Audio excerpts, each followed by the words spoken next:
বাংলাদেশ ক্রিকেটের সাবেক অধিনায়ক মারাত্মক সড়ক দুর্ঘটনার শিকার হয়েছে বলে জানা গেছে। হঠাৎ করেই এই ঘটনায় ভক্তদের মাঝে নেমে আসে উদ্বেগ ও উৎকণ্ঠা। দুর্ঘটনায় তার বহন করা গাড়িটির সামনের অংশ দুমড়ে মুচড়ে যায়। ঘটনাস্থলে উপস্থিত মানুষ দ্রুত ছুটে এসে উদ্ধার কাজে অংশ নেয়। মুহূর্তের মধ্যেই চারপাশে উত্তেজনাকর পরিস্থিতির সৃষ্টি হয়। প্রত্যক্ষদর্শীদের ভাষ্য অনুযায়ী সড়কে চলাচলের সময় নিয়ন্ত্রণ হারিয়ে গাড়িটি দুর্ঘটনার কবলে পড়ে। সংঘর্ষের তীব্রতায় গাড়ির বেশ ক্ষতি হলেও দ্রুত ব্যবস্থা নেওয়ায় বড় ধরনের বিপদ এড়ানো সম্ভব হয়। এ খবর জানাজানি হওয়ার পর থেকেই দেশ জুড়ে তার ভক্ত ও শুভাকাঙ্ক্ষীদের মাঝে দুশ্চিন্তা বাড়তে থাকে।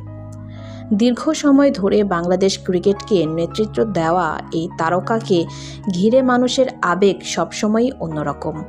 তাই এমন খবর সামনে আসতেই অনেকেই তার শারীরিক অবস্থার খোঁজ নিতে শুরু করেন।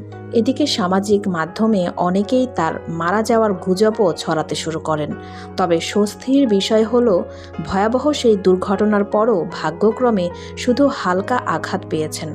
বর্তমানে তিনি ভালো আছেন এবং চিকিৎসকদের পরামর্শ অনুযায়ী বিশ্রামে রয়েছেন। তো ভিউয়ার্স, এই বিষয়ে আপনার কি মতামত কমেন্টে জানাতে ভুলবেন না।